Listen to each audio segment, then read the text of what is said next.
السلام علیکم، آپ دیکھ رہے ہیں کے نیوز چینل۔ خبر شامل کرتے ہیں سائیوال سے ہمارے نمائندے محبوب چودھری کی رپورٹ کے مطابق امیر جماعت اسلامی صوبہ پنجاب مولانا جاوید قصوری نے جماعت اسلامی سائیوال کے دفتر میں میڈیا نمائندگان سے گفتگو کرتے ہوئے کہا کہ موجودہ حکومت نے عوام سے جینے کا حق بھی چھین لیا ہے۔ یہ حکومت عوام کو ریلیف دینے میں مکمل طور پر ناکام ہو چکی ہے۔ تبدیلی کے نام پر عوام کو دھوکہ دیا گیا۔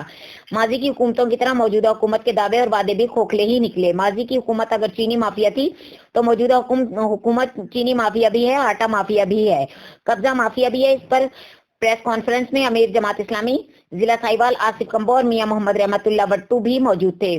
پریس کانفرنس کے بعد میڈیا نمائندگان کے لیے زہرانے کا انتظام بھی کیا گیا۔ حکومت انہیں اداروں کو دفن کرنے میں لگی ہوئی ہے۔ ماضی کی حکومت اگر چینی مافیا تھی تو یہ حکومت چینی مافیا بھی ہے، آٹا مافیا بھی ہے، یہ قبضہ مافیا بھی ہے۔ اور وزیر اعظم صاحب کہتے ہیں کہ ان مافیاز کو ہم تلاش کر رہے ہیں۔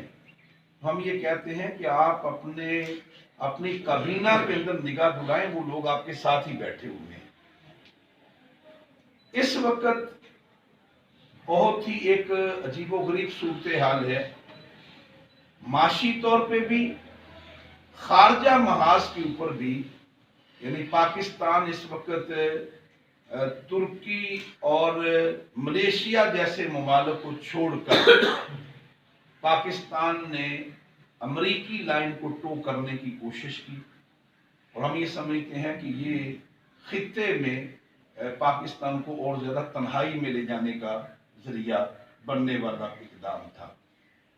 کشمیر کے حوالے سے موجودہ حکومت نے، وزیر اعظم صاحب نے جو اقوام متحدہ میں ایک تقریر کی، اور اس کے بعد سے وہ تقریر آج تک انہیں تلاش کر رہی ہے، لیکن وزیر اعظم صاحب ٹویٹس کے علاوہ اور کوئی اقدام کرنے کے لیے تیار نہیں ہے۔ انڈیا کے اندر مسلمانوں کے اوپر مظالم کی انتہا ہے، لیکن آپ جو ہے اس کے اوپر پوری دنیا میں جس لابنگ کو اٹھانے کی ضرورت تھی، حکومت اس کے اوپر بھی خاموش ہے۔